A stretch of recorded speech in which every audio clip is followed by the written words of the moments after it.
Hello students, कैसे आप लोग। देखो, आज हम लोग यहाँ पे पढ़ेंगे सेट्स, है ना।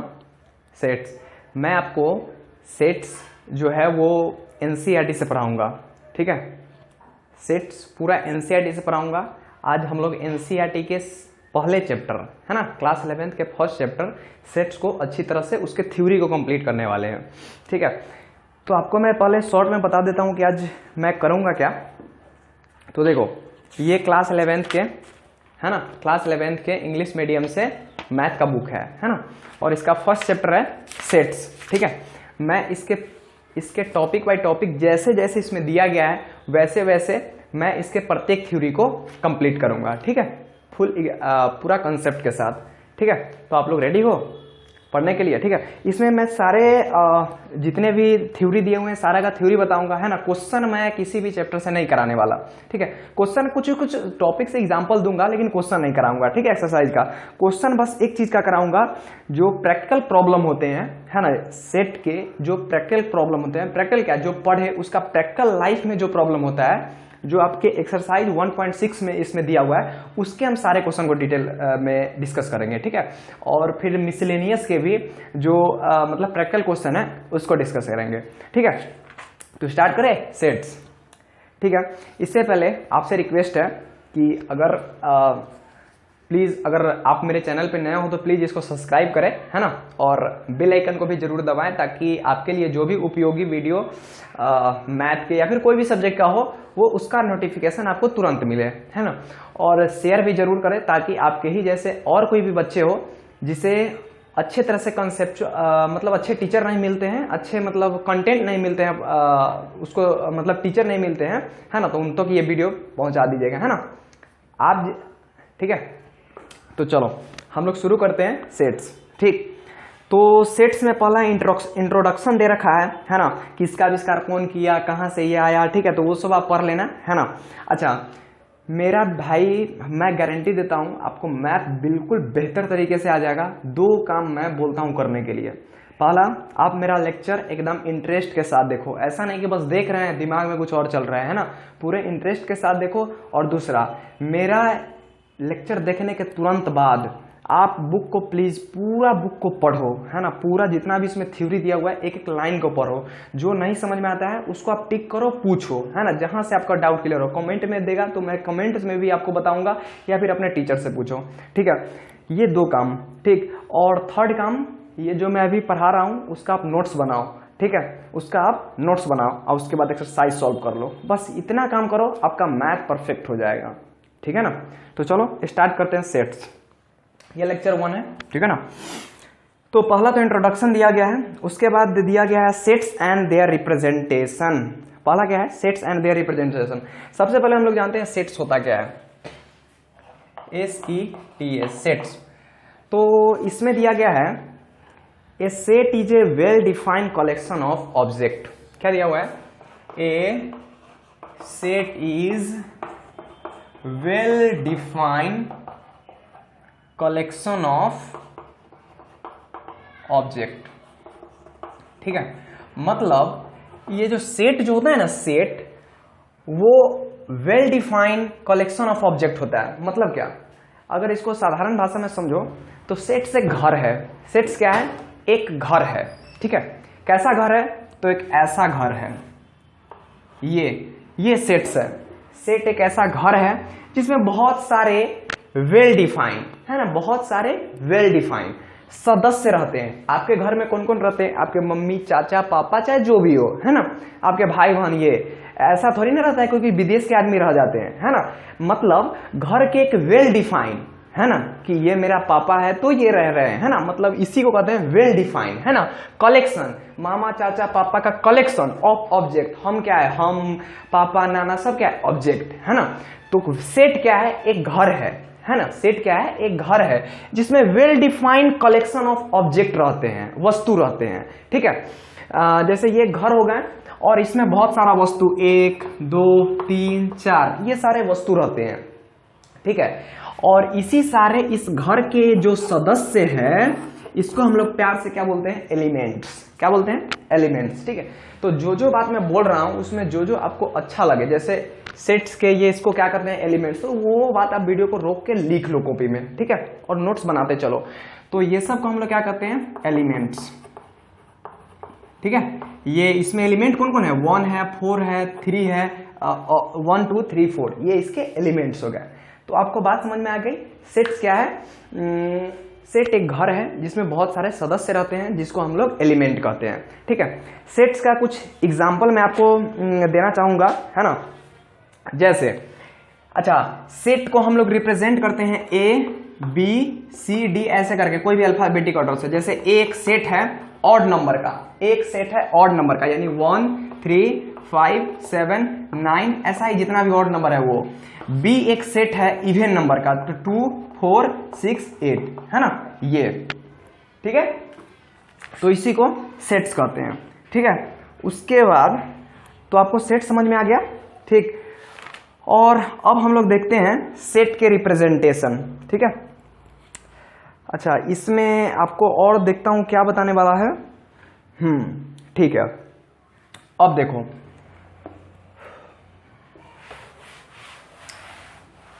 बड़े ही ध्यान से आप थ्योरी के पढ़ना, है ना। अरे यार क्या हो रहा है,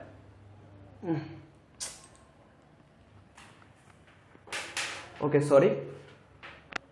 देखो, जैसे हम लोग यहां पे आगे दे रखा है कुछ मतलब कुछ स्टैंडर्ड रिप्रेजेंटेशन। ठीक है, स्टैंडर्ड रिप्रेजेंटेशन को आप याद रखना। ठीक, कुछ स्टैंडर्ड रिप्रेजेंटेशन होते हैं, TATION। ठीक, जैसे n, हम लोग कैपिटल N लिखते हैं नेचुरल नंबर के लिए। ठीक है, ये n लिखा रहता है the set of all natural number, है ना, natural number. n natural number के लिए। ठीक है, z जो है वो इंटीजर के लिए, इंटीजर्स के लिए। ठीक है, उसके बाद q जो है वो आपको रेशनल नंबर के लिए। ठीक है, रेशनल नंबर। ठीक है, और उसी प्रकार रेशनल नंबर r जो है वो रियल नंबर के लिए, रियल नंबर के लिए। ठीक है, z उसके बाद है z प्लस। देखो, z हम लोग क्या चीज को रिप्रेजेंट करते हैं, इंटीजर को। अच्छा, क्या आप लोग को ये पता है इंटीजर किसे कहते हैं, रेशनल नंबर किसे कहते हैं, रियल नंबर किसे कहते हैं, नेचुरल नंबर किसे कहते हैं? अगर आप लोग को पता है तो ठीक है, अगर नहीं पता है तो मेरा एक वीडियो है some basic concept of mathematics, please आप उसे जाके जरूर देखें, है ना। उसमें मैं ये सारा चीज बताया हुआ हूँ। ठीक है, तो z प्लस, तो z है, z इंटीजर यानी minus infinity dot dot dot dot -2 -1 0 1 2 dot dot infinity, है ना। तो इसमें जो z प्लस है ना, मतलब इंटीजर और उस पर पॉजिटिव, यानी जो भी इंटीजर है, यानी क्या, प्लस वाला इंटीजर, यानी प्लस वाला इंटीजर। तो प्लस वाला इंटीजर क्या हो गया, 1 2 3 4, ये। ठीक है, उसी प्रकार यहां पे अगर z माइनस दे देता तो क्या, मतलब ये तो इंटीजर तो है लेकिन माइनस वाला, तो माइनस वाला कौन, माइनस इन्फिनिटी से लेके -3 -4, मतलब -2, है ना, -1 ऐसे करते हैं ना। माइनस में जितना भी सारा है, -1 -2 -3 -4 -5 डॉट डॉट डॉट, जितना आप आगे चले जाइए। ठीक है, अच्छा, क्या आपको पता है ये क्या चीज होता है, ये इन्फिनिटी होता है। इन्फिनिटी मतलब इतना बड़ा संख्या जिसको हम लिख नहीं सकते हैं। ठीक है, तो उसको हम लोग दर्शाने के लिए ऐसे साइन का यूज करते हैं, इसको कहते हैं इन्फिनिटी, है ना। इसको हम लोग अनडिफाइन भी कहते हैं। अनडिफाइन मतलब जिसको डिफाइन ना हो। ठीक है, तो एक बात बताओ, ये इन्फिनिटी है तो क्या ये डिफाइन है, नहीं डिफाइन है, तो इसीलिए इसको हम लोग कभी कभी नहीं, मतलब इसको हम लोग अनडिफाइन भी कह सकते हैं। ठीक है, कितने तक बात क्लियर है? ठीक है, अब तो आप लोग z प्लस समझ गए हैं, z माइनस हो गया, q प्लस, है ना, q प्लस। ठीक है, q क्या है, रेशनल नंबर। फिर उसी प्रकार q में पॉजिटिव लग गया था, क्या, पॉजिटिव रेशनल नंबर। जैसे रेशनल नंबर क्या होता है, 7/5 2/3 -7/6, है ना, -8/2। तो देखो ये रेशनल नंबर ये भी है ये भी है, तो ये क्या है Q प्लस मतलब पॉजिटिव रेशनल नंबर है, ये क्या है Q माइनस मतलब नेगेटिव रेशनल नंबर। बात समझ में आता है? ठीक है। उसके बाद R प्लस क्या है, फिर से R क्या है रियल नंबर किधर गया भाई, ये रियल नंबर, और R में वही प्लस लग गया तो क्या पॉजिटिव रियल नंबर। पॉजिटिव जैसे रियल नंबर क्या क्या हो सकता है, कोई भी संख्या -5/2 है ना, +5/2 मतलब कोई भी संख्या, तो वो हो गया रियल नंबर है ना, कोई भी संख्या रियल नंबर। तो R प्लस कर दिए तो क्या पॉजिटिव वाला रियल नंबर। बात समझ में आता है ना। तो ये सब चीज को समझने के लिए रियल नंबर रेशनल नंबर अगर आपको कंफ्यूजन हो रहा है तो प्लीज आप वो मेरा बेसिक जो कॉन्सेप्ट है मैथमेटिक्स उसको पहले जरूर देखें, है ना, नहीं तो आपको यहाँ पे फिर बाउंस मार देगा। ठीक है, देखो एक बात मैं समझाता हूँ आपको। देखो किताब पढ़ने का सबसे अच्छा तरीका क्या है कि जब आप किताब पढ़ो ना तो आपको कोई भी अगर लाइन न समझ में आए तो प्लीज आप उस वक्त रुको, है ना, थोड़ा अपने आप को वहां पे झगड़ा करो, बुक से झगड़ा करो, 3-4 बार पढ़ो, 5 बार पढ़ो, है ना, जब तक वो लाइन क्लियर ना हो तब तक आप आगे नहीं बढ़ो, है ना, नहीं तो उसमें जरूर कुछ ऐसा वर्ड छिपा होगा जो आगे से रिलेटेड होगा और वो बात आपको नहीं समझ में आएगा तो आगे वाला भी बात नहीं आएगा। ठीक है ना, तो आप जितना पढ़ो प्लीज प्रत्येक को समझते हुए चलो। ठीक है, और ना उस वक्त साधन हो तो कम से कम टिक उसको जरूर लगा लो। ठीक है, और देखो और एक बात और, जैसे बुक को पढ़ते समय आप ये बात का खास ख्याल रखना, क्या उसमें कोई ऐसा नया वर्ड है जो आपको नहीं आ रहा है, कोई ऐसा नया वर्ड है जिसका मतलब जिसका डिफिनीशन आपको नहीं आ रहा है ना। जैसे आप पढ़ते रहे और कोई वर्ड आ गया मान लो फैक्टर, कोई वर्ड आ गया मान लो मल्टीपल, ठीक है, तो वह लाइन समझने के लिए आपको क्या चाहिए, उस वर्ड का तो मतलब चाहिए ना। जैसे मैं आपको बोलूं कि भारत मतलब पटना बिहार की राजधानी है, ठीक है, या बोलूं पटना बिहार की राजधानी, तो ये बात आप अच्छे से समझ गए। क्यों? क्योंकि इसका मतलब जितना भी आपका मेरा वर्ड है, बिहार की राजधानी पटना है, सारे आपको अच्छे से आता है। ठीक है, तो हम बोले कि 2 इज द मतलब क्या बोलते हैं, 2 इज द फैक्टर ऑफ 8, है ना। तो इस पूरे लाइन को आपको समझने के लिए इसमें मेन चीज क्या है, फैक्टर, वो चीज आएगा तब तो आप पूरा समझ पाओगे, है ना। तो आप बुक पढ़ते समय इस बात को जरूर देखो कि कौन कौन ऐसा वर्ड है जो आपको नहीं आ रहा है। ठीक है, और जो नहीं आ रहा है प्लीज उसको टिक लगाओ, खोजो, है ना, सर से पूछो, नेट पे खोजो, है ना, सब कुछ आपको मिल जाएगा। ठीक है, चलो, तो मैं आपको क्या बता रहा था, ये रिप्रेजेंटेशन। ठीक है, अब देखो सेट को रिप्रेजेंट करने का 2 मेथड है। ठीक है, अब मैं इसको मिटाता हूं और देखते हैं अब फाइनली देखते हैं रिप्रेजेंटेशन ऑफ सेट्स। अब हम लोग क्या देखते हैं, रिप्रेजेंटेशन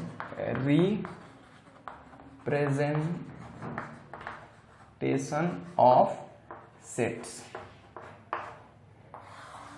ठीक है, तो सेट को रिप्रेजेंट करने का 2 मेथड है। पहला जिसको हम लोग बोलते हैं रोस्टर और टेबुलर फॉर्म, है ना, क्या बोलते हैं, एक मिनट, अरे यार, चलो, ROS रोस्टर या हाँ, और टेबुलर फॉर्म, और दूसरा को बोलते हैं set builder form, set BUIL set builder form. ठीक है, तो हम लोग अब देखते हैं रोस्टर और टेबुलर फॉर्म, है ना। देखो देखो ये अलग अलग प्रकार का रिप्रेजेंटेशन है, ये आपको बात समझ में आ रहा है। जैसे अगर मैं अगर मैं कुछ ऐसा लिखूं 2 4 6 8 10, ठीक, 2 4 6 8 10, ऐसा ही डॉट डॉट पूरा जहां तक जाए, इसको तो ऐसा भी लिख सकता हूं, even number, all even number, है ना, ये सब क्या है, ऑल इवन नंबर। ठीक है, तो कुछ ऐसा ही है ये दोनों फॉर्म, इसको हम लोग कहते हैं सेट बिल्डर, इसको कहते हैं रोस्टर फॉर्म। मतलब मैं आपको एग्जांपल के थ्रू समझाता हूं। ठीक है, तो पहले देखते हैं सेट बिल्डर फॉर्म। ठीक है, set builder form, sorry, tabular और रोस्टर फॉर्म। ठीक है, जैसे देखो मान लो हमको रिप्रेजेंट करना है, जैसे हमारे पास कुछ एलिमेंट है 2 4 6 8 और 10, ठीक है। ये कुछ एलिमेंट है, मतलब ये कुछ सदस्य है, इसको हमको घर में बैठाना है, ठीक। हमारे पास दो प्रकार के घर है, एक है रोस्टर और टेबुलर प्रकार के, और एक है सेट बिल्डर फॉर्म के, ठीक है। इस दोनों केस में करना है, घर में बैठाना है, ठीक है। तो रोस्टर फॉर्म के लिए हमारा सिंपल एक घर होता है, आप उसको एक ए घर का नाम दे दो, ए घर बना दो ऐसे, और उसमें डाल दो ऐसे ये एलिमेंट 2 4 6 8 10 हो गया। यही हमारा हो गया रोस्टर फॉर्म। बात समझ में आया। और सेट बिल्डर फॉर्म क्या होता है, इसको देखो, सेट बिल्डर फॉर्म इसी को रिप्रेजेंट करने का एक अलग तरीका होता है। मतलब इसमें का कुछ जो कॉमन प्रॉपर्टी होगा ना, उसको शब्दों में लिख के जब हम लोग रिप्रेजेंट करते हैं उसके सदस्य को, तो उसी वह रिप्रेजेंटेशन क्या कहलाता है, सेट बिल्डर फॉर्म, ठीक है। जैसे देखो, अब इसी बात को आपको क्या दिख रहा है, ये इवन नंबर है, क्या आपको दिख रहा है, इवन नंबर है ना। तो ये इवन नंबर है ना, तो देखो इसको हम लोग सेट बिल्डर फॉर्म में कैसे रिप्रेजेंट करते हैं।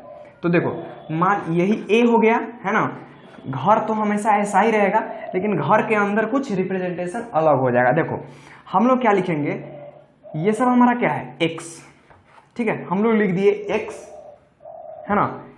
देखो इसको तरीका देखो, इसको पढ़ते हैं सच डैट, क्या पढ़ते हैं, सच डैट। सच डैट का मतलब होता है इस प्रकार, है ना। एक्स, रुको मैं इसका पहले लिख देता हूं, इस प्रकार, इस प्रकार, ठीक है। एक्स सच डैट, इस प्रकार, इसको हम लोग ऐसे भी लिखते हैं, चलो पहले ये बताता हूं। इस प्रकार x बिलोंग्स टू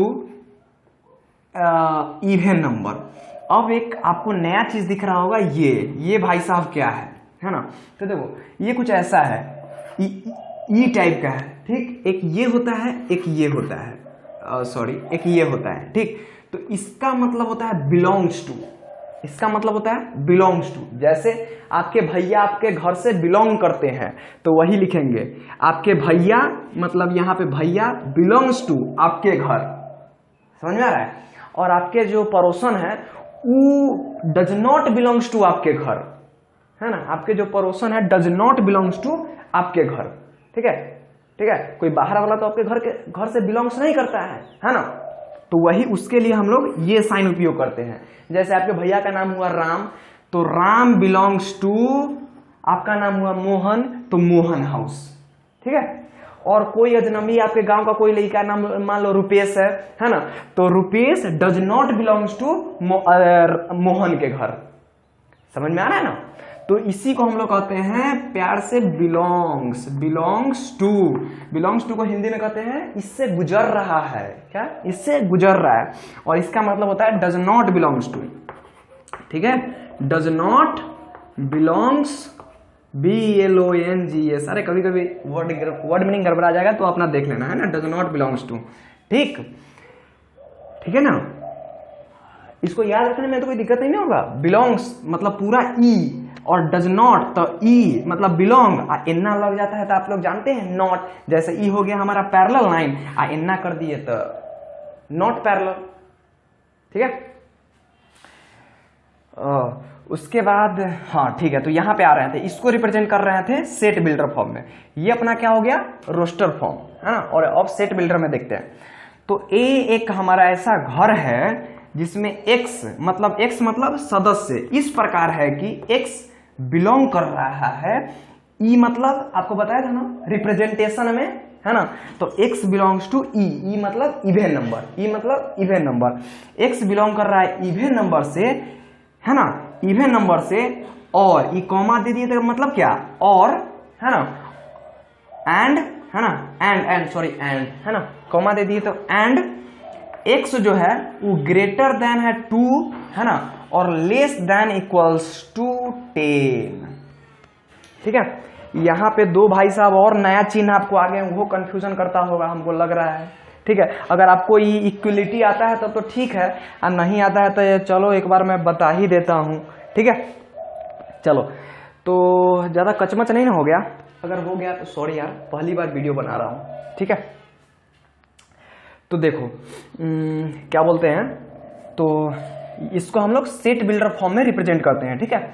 तो इसी को हम लोग देखो सेट बिल्डर फॉर्म क्या हो रहा है आपको दिख रहा है ना कि इसी को हम लोग शब्दों में लिख दिए, ठीक है, इसी को हम लोग शब्दों में लिख दिए। आप साइन में लिख दिए, ठीक है। इसको आप ये भी लिख सकते हैं x belongs to even number English में, है ना। अरे यार ज्यादा कचरा हो गया, दोस्त लोग हमको बोलेंगे कि भैया इतना कचरा आप क्यों कर दिए, ठीक है ना। सो सॉरी, रुक जा यार, मेरा राइटिंग अच्छा नहीं है, ये तो गड़बड़ बात है, क्योंकि मैं ज्यादा कैलकुलेशन दिमाग से करता हूँ, हाथ से कम करता हूँ, ठीक है ना, इसके लिए मेरा राइटिंग खराब हो गया, ठीक है। देखो ए को हम लोग सेट बिल्डर फॉर्म में ऐसे भी लिख सकते हैं x, है ना, x such that x belongs to even number and x is greater than equals to x is greater than is equals to 2 and less than is equals to 10 and less than equals to 10। मतलब क्या हुआ कि x मतलब सदस्य, इसका मतलब इस प्रकार है, मेरे घर में सदस्य इस प्रकार है कि x जो है मतलब सदस्य बिलोंग्स टू गुजरते हैं, है ना, मतलब संबंध रखते हैं किससे, इवन नंबर से, और एंड मतलब और x is greater than is equals to 2, मतलब x जो है बड़ा है ना, x क्या है बड़ा है, या ग्रेटर माने बड़ा, देन ग्रेटर देन, और सॉरी यहाँ पे और छूट गया, ग्रेटर देन बड़ा है, या और माने या, और माने या, एंड मतलब और, ठीक है, बड़ा है या बराबर है, बड़ा है या फिर बराबर है किससे, 2 से, और लेस देन, ठीक है, और लेस देन कम है या फिर बराबर है किससे, 10 से। देखो ठीक है, ये सारे इवन नंबर है, ये क्या है 2 के बराबर या उससे बड़ा ही ना है, और 10 के बराबर या फिर उससे कम में ना है। आप लोग को समझ में आया? थोड़ी सी समझाने में कोई दिक्कत हुई मुझे, लेकिन चलो मैनेज करो, ठीक है। तो आपको समझ में आ गया, ये है ये हो गया कौन फॉर्म, रोस्टर और टेबुलर फॉर्म, ये हो गया सेट बिल्डर फॉर्म, ठीक है। और सारे इसमें एग्जांपल दे रखे हैं, बहुत सारे इसमें एग्जांपल दे रखे हैं ना, आप इसको देख लेना, ठीक है। In roster form the order in which the element are listed is in metal the above set can also be represent as. अच्छा देखो, इसमें नोट में कुछ बात लिखा हुआ है, मैं आपको सारा बताता हूँ, ठीक है। अच्छा क्या आपको और एग्जांपल चाहिए? चलो 1-2 और एग्जांपल दे देता हूँ, नहीं तो यार बोलेंगे कि भैया एक ही एग्जांपल में आप खत्म कर देते हो यार, थोड़ा सा और एग्जांपल दिया करो, ठीक है। तो चलो हम लोग देखते हैं, एक ले लेते हैं, एक बी सेट ले लेते हैं, 1 2 7 3, ठीक है, 3 7, ठीक है, एक सेट ले लिया, ठीक। तो ये क्या हो गया, ये अपना कौन सा फॉर्म हो गया, बोलो जल्दी बोलो, इंटरेस्ट के साथ बोलो, कौन, रोस्टर फॉर्म। और इसी को अगर हम सेट बिल्डर फॉर्म में लिखें तो कैसे लिखेंगे कि x हमारा सदस्य है, कैसे है भाई बोल दे यार, तो ये सदस्य है हमारा, कैसे, तो x इज द, एक बार यहाँ पे 42 और ले ले, बोलेगा भैया एलिमेंट क्यों चेंज कर रहे हो, अरे भाई देख ले पहले क्यों कर रहा हूं, ठीक है।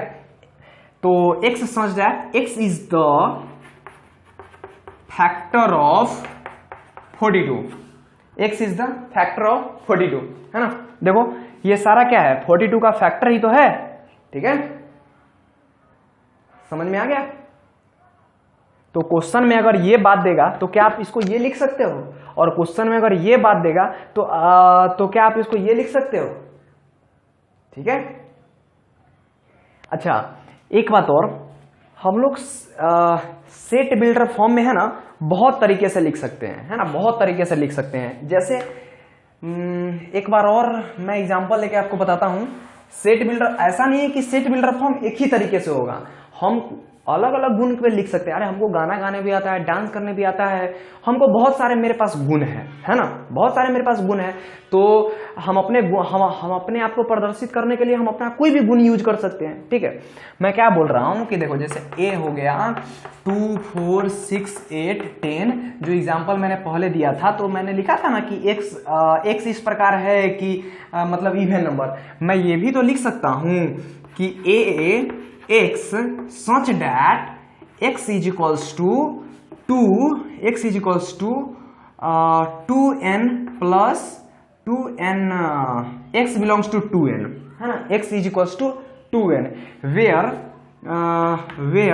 है ना, जहां n क्या है, where n जो है, n क्या है, n क्या है 1, तो n is less than is equals to 1 और n is greater than is equals to 1 और less than is equals to 2 पंचे 10 5, ऐसे भी तो लिख सकता हूं, क्या फर्क पड़ता है।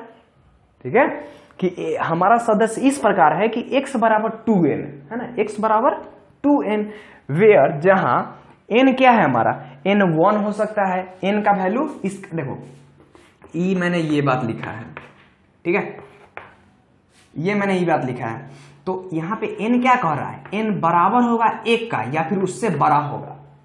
ठीक है, आपको इनइक्वलिटी आता है कि नहीं, चलो एक बार इनइक्वलिटी पहले बताता हूं। ठीक है, देखो भाई 4 प्रकार का इनइक्वलिटी होता है ना, इनइक्वलिटी है ना, जैसे इनइक्वलिटी आपको वर्ड समझ में आ रहा है तो ठीक है, नहीं तो सीधे समझो, ये साइन है ना, ये 4 प्रकार का साइन होता है, ऐसे ऐसे ऐसे, ये 4 प्रकार का साइन होता है।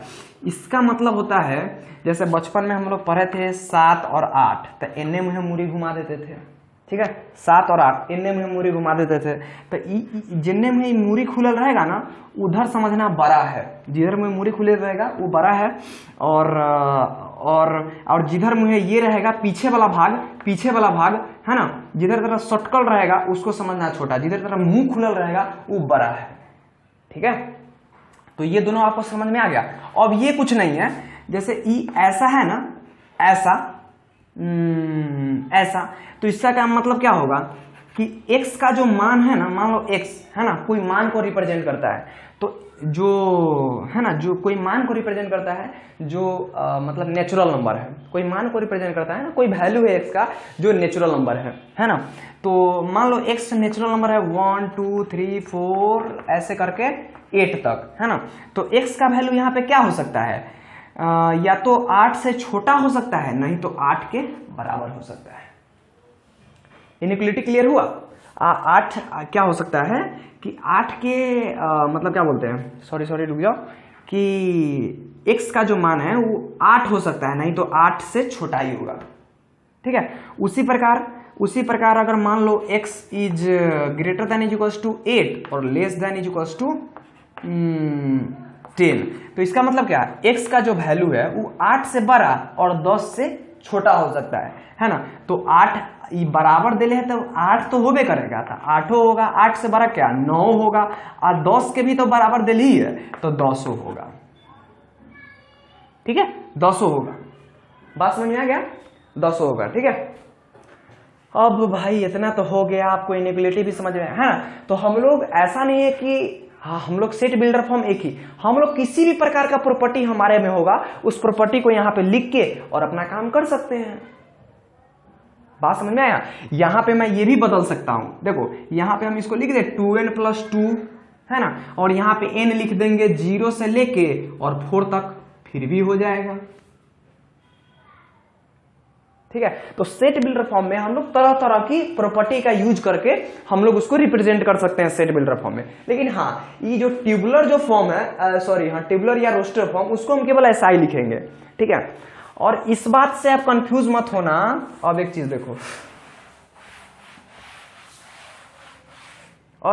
यहाँ पे जैसे देखो, जैसे मान लो कोई एक ए सेट है, ABCD है ना, और B कोई सेट है ACDB,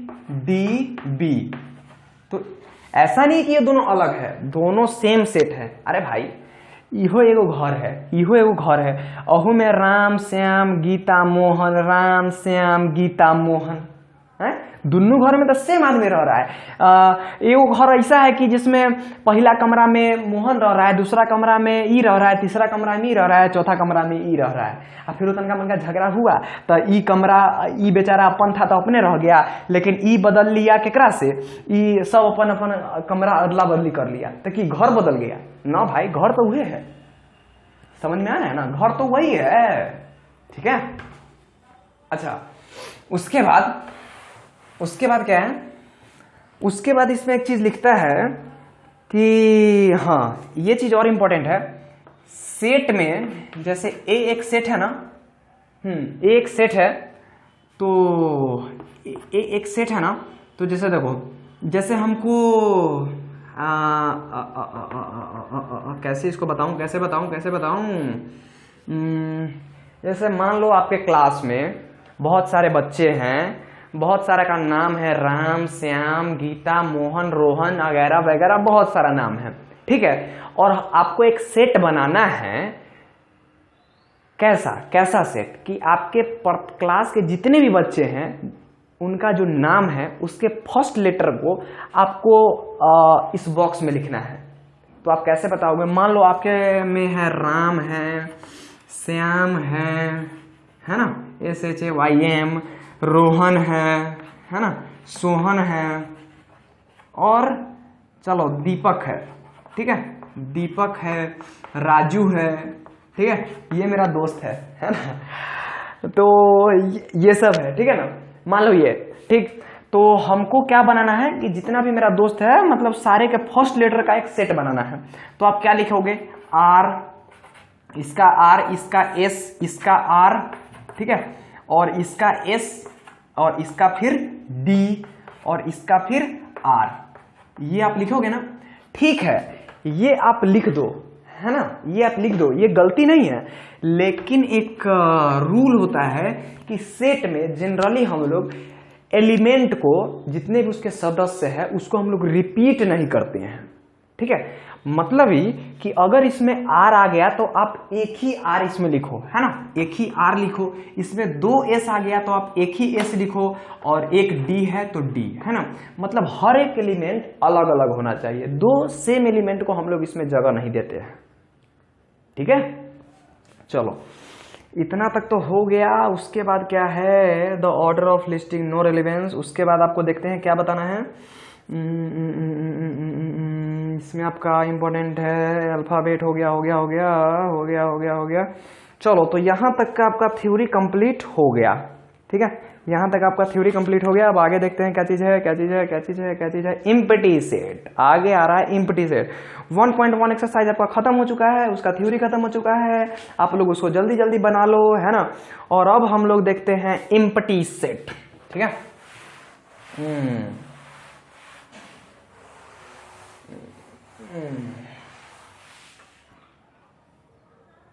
अब हम लोग क्या देखते हैं, एम्प्टी सेट।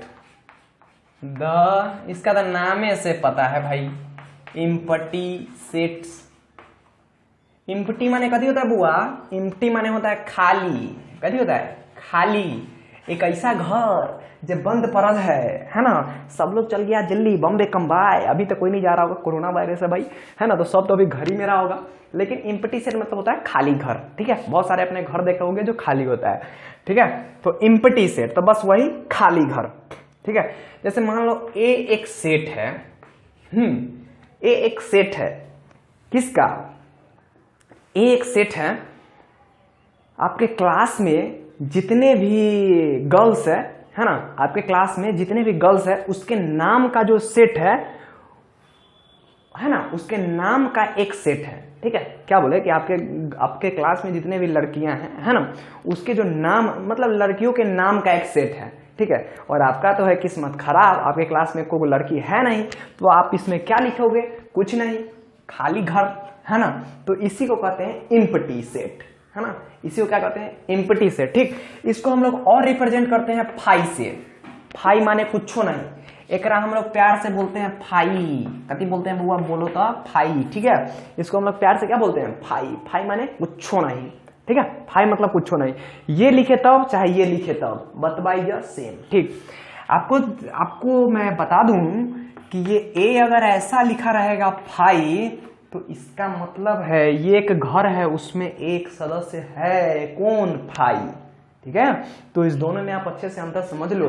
ठीक है, चलो, तो आप लोग एम्प्टी सेट क्लियर हो गया। अब आगे देखते हैं। एम्प्टी सेट हो गया आप लोग को, हो गया आप लोग को। तो एम्प्टी सेट में अगर पूछेगा how many number of element, मतलब जो मतलब सेट है एम्प्टी वाला जो घर है उसमें कै गो सदस्य है? एको गो नहीं, 0 लड्डू। ठीक है, चलो अब एम्प्टी सेट हो गया। अच्छा, एम्प्टी सेट को हम लोग प्यार से और कुछ नाम से जानते हैं, उसको भी आप याद रखो। एम्प्टी सेट को और दूसरा नाम है क्या चीज? नल सेट, NULL, नल सेट्स या फिर void set, VOID, void sets.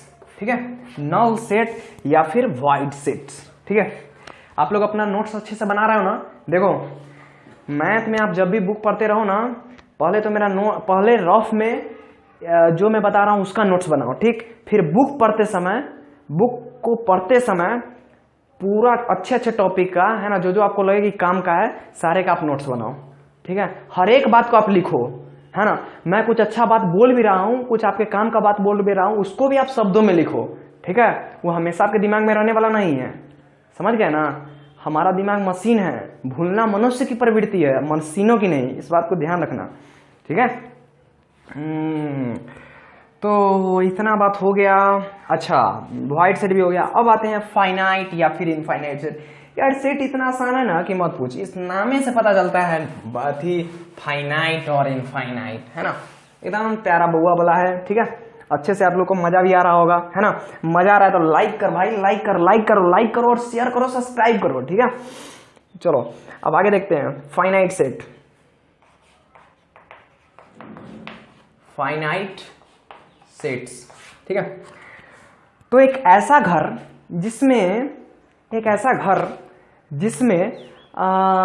जिसमें जो सदस्य है उसको हम लोग गिन सके, तो वैसे घर को हम लोग क्या कहते हैं? Finite set. ठीक है, वैसे घर को हम लोग क्या कहते हैं? Finite set. और ठीक उसी का उल्टा कि एक ऐसा घर जिसमें हम लोग इतना ना आदमी है उसमें कि आप गिन ही नहीं सकते हैं। जैसे आप सरकारी स्कूल का घर ले लो, या फिर आप बड़ा हॉल ले लो, एक ऐसा मेला वाला घर ले लो, है ना, जहाँ पे मेला लगता है, वहां उसको आप घर मान लो, है ना, तो वहां पे आप लोग को गिन सकते हैं? नहीं। तो वो सेट क्या हो गया? इनफाइनाइट सेट, इनफाइनाइट लोगो वाला घर। ठीक है, चलो अब सेट में देखते हैं कौन होता है। ठीक है, तो फाइनाइट सेट का डेफिनेशन क्या होगा कि the set which have definite number of element is known as finite set, और इनफाइनाइट सेट हो जाएगा the set which have infinite number of element is known as infinite set. समझ में आ गया? चलो अब एग्जांपल देख लेते हैं। ठीक है, सम फाइनाइट नंबर। ठीक है, अब इनफाइनाइट सेट का कुछ एग्जांपल देख लेते हैं। जैसे पहले फाइनाइट सेट का एग्जांपल देखते हैं। ठीक है, एग्जांपल जैसे क्या दे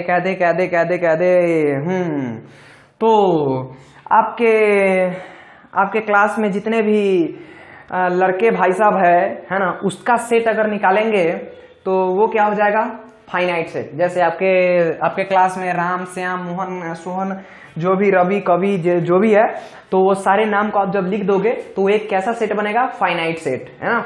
जैसे जितने भी वॉवेल है ना, इंग्लिश में जितने भी वॉवेल है, पता है ना वॉवेल किसको कहते हैं? A-E-I-O-U। ठीक है, तो जितने भी वॉवेल है उसका सेट जो बनाऊं, भी एक सेट बनाओ। मेरा राइटिंग खराब है यार, थोड़ा सा मैनेज कर लेना, है ना।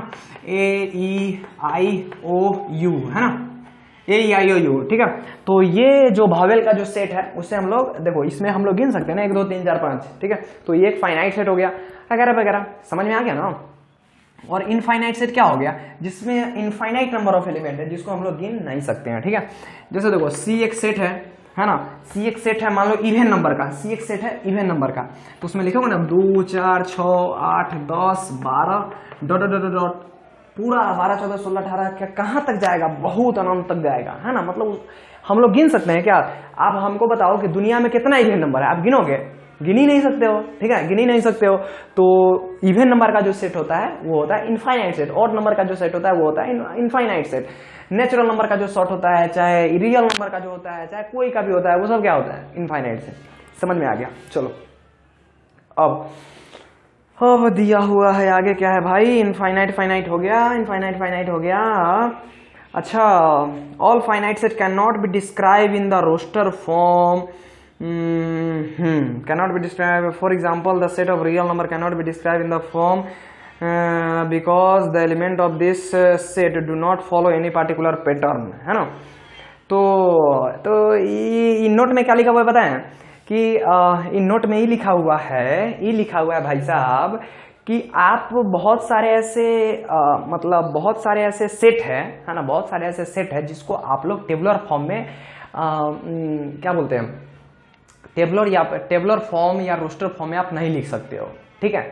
इसीलिए आया है सेट बिल्डर फॉर्म, है ना। कोई तो ये भी सोच रहा होगा कि जब सेट बिल्डर फॉर्म में आती, मतलब टेबुलर फॉर्म में सेट को रिप्रेजेंट हो ही जा रहा था, एलिमेंट को रिप्रेजेंट हो ही रहा था, तो भाई सेट बिल्डर फॉर्म क्यों आया, है ना, क्यों आया। एक बात और बताऊं दोस्त, मुझे क्यों से याद आया, अगर आप मैथ पढ़ रहे हो ना तो ये क्यों को मत छोड़ना, क्यों को तो पकड़ के रखना। कोई भी टॉपिक पढ़ा ना तो उसमें आप अपने आप से क्वेश्चन ये जरूर करना, अरे ऐसा हुआ ऐसा क्यों नहीं हुआ, ऐसा हुआ ऐसा क्यों नहीं हुआ। हमेशा what and how, what and how, Anand sir कहते हैं व्हाट एंड हाउ ला के पढ़ो। और रियल में यही चीज करना चाहिए हम लोग को, है ना। हर चीज में सोचो अरे ऐसा क्यों हुआ, ऐसा क्यों नहीं हुआ, भाई ऐसा ही क्यों हुआ, है ना। हमेशा सोचो, है ना। दिमाग पे आप जितना प्रेशर डालोगे ना उतना आपका दिमाग का कचरा साफ होगा, उतना आप ब्रिलियंट होगे, है ना। इसीलिए अगर पढ़ते समय आपका माथा दर्द करे तो ये समझ लेना कि आपका दिमाग का कचरा साफ हो रहा है ना। उस परिस्थिति में आप अपने आप को बनाए रखना है, पढ़ते रहना है। 2-3 दिन होगा, 4 दिन होगा, 5 दिन माथा दर्द करेगा, अगला दिन से आपको मजा आने लगेगा, है ना। मैथ को बस कंसेप्चुअली पढ़ो, शॉर्टकट तो भाई कभी नहीं मारना। शॉर्टकट वाले की इस दुनिया में कोई जगह नहीं है। मैं इतना ही कहूँ ना, इतना ही में मुझे पता चल गया, शॉर्टकट से आप कुछ नहीं कर सकते हो, है ना, कुछ नहीं कर सकते हो। इसीलिए लॉन्ग कट थोड़ा देर लगता है, लेकिन एक बार जब आ जाता है तो हमेशा के लिए रह जाता है, ठीक है ना। चलो अब आगे देखते हैं क्या चीज, इक्वल सेट। आगे दिया हुआ है इक्वल सेट, ठीक है। इक्वल सेट क्या होता है, नाम से पता चल रहा है, दो सेट इक्वल सेट, है ना। दो सेट, है ना, जिसमें सभी सदस्य सेम हो, है ना, उसे इक्वल सेट कहते हैं। जैसे ए एक सेट हुआ, ए बी सी डी, ठीक है। बी एक सेट हुआ जिसमें सी डी ई, गलती लिख दिया यार, बी ए और डी, है ना। तो ये दोनों सेट क्या है, दोनों सेट में इक्वल एलिमेंट है ना, सेम एलिमेंट है, दोनों इक्वल सेट है। दोनों क्या है, इक्वल सेट, ठीक है। दोनों सेट क्या है, इक्वल सेट। कैसे, मान लो क्या, कैसे बोले, जैसे मान लो आपके घर का नाम सत्यनाम भवन है, सत्यनाम भवन, ठीक है। सत्यनाम भवन, चाहे कोई भी आपके घर का नाम है ना। अगर हम बोले उस भवन के घर, उस भवन के सदस्य, है ना, तो क्या होगा, ए, है ना। और मान लो आपके पापा का नाम शर्मा है ना, मतलब कोई नहीं, शर्मा चाहे यादव चाहे कुछ है ना। तो पड़ोसी आपके बोला कि वो जो शर्मा जी है ना बगल वाले, ओकर घर के सदस्य, तो दोनों इक्वल हुआ ना। तो बस यहाँ पे भी वही बात है, दोनों क्या हो गया, इक्वल सेट्स, ठीक है। हो गया इक्वल सेट, आप लोग को बड़ी अच्छी से समझ में आ गया। अब हाँ, तो इक्वल सेट को दिखाने का तरीका क्या होता है, ए इक्वल बी। इक्वल सेट नहीं होगा, मान लो यहाँ पे ई आ जाएगा, तो फिर क्या हो जाएगा, A is not equals to B. समझ में आ गया, A is not equals to B, ठीक है। और क्या दिया हुआ है, इसको थोड़ा मैं पढ़ लेता हूं। A set does not change if one or more element of the set are repeated, है ना। तो वही बात आपको जो मैं शुरू में बता रहा था कि जैसे ए एक सेट है 1 2 3, कोई एक और सी सेट दे दिया 1 1 2 2 2 3 3 3 3 3, तो ये दोनों ऐसा मत सोचना कि ये दोनों अलग एलिमेंट अलग सेट है, ये दोनों सेम सेट है, ठीक है। क्योंकि मतलब सेट में एलिमेंट रिपीट नहीं होता है, इस बात को आप याद रखना, ठीक है। अब देखते हैं कुछ और। मजा आ रहा है ना, मजा आ रहा है तो लाइक करो यार, लाइक करेगा तो और मजा आएगा। अब आता है सबसेट। क्या आता है, सबसेट। सबसेट, सब माने बउआ, सब माने बउआ, है ना। है ना, सब माने कथी होता है, बउआ। चलो देखते हैं, SUBACTS है ना, सेट्स का बउआ, सेट्स का बउआ, सब सेट्स का बउआ, ठीक है।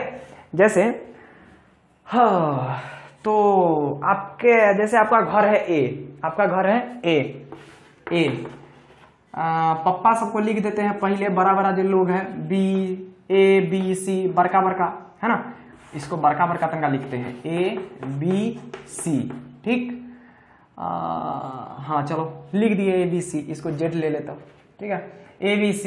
और DEF छोटका छोटका बउआ है ना, DEF है ना। तो क्या बोले, सबसेट, सब मतलब छोटा छोटा परिवार, सब मतलब बउआ, गलत बोल दिए बउआ है ना। चल इसको भी छोटा ले ही लेते हैं, ABC, सब मतलब छोटा छोटा टुकड़ा, सब माने क्या, छोटा छोटा टुकड़ा। जैसे जैसे जैसे जैसे कैसे समझाऊं, सब मतलब समझ रहे हो ना, छोटा छोटा उसका टुकड़ा, ठीक। तो सबसेट क्या होता है, सबसेट इसी सेट का छोटा छोटा टुकड़ा, ठीक है। तो जैसे देखो, जैसे एक टुकड़ा हो गया, एक ना होता है कि घर में बंटवारा होता है, भाई साहब देखते हो, शादी ब्याह होता है बंटवारा कर लेता है लोग सब, ठीक है, गांव में ये ज्यादा होता है ना। चलो, तो अब इस घर में बंटवारा हो रहा है,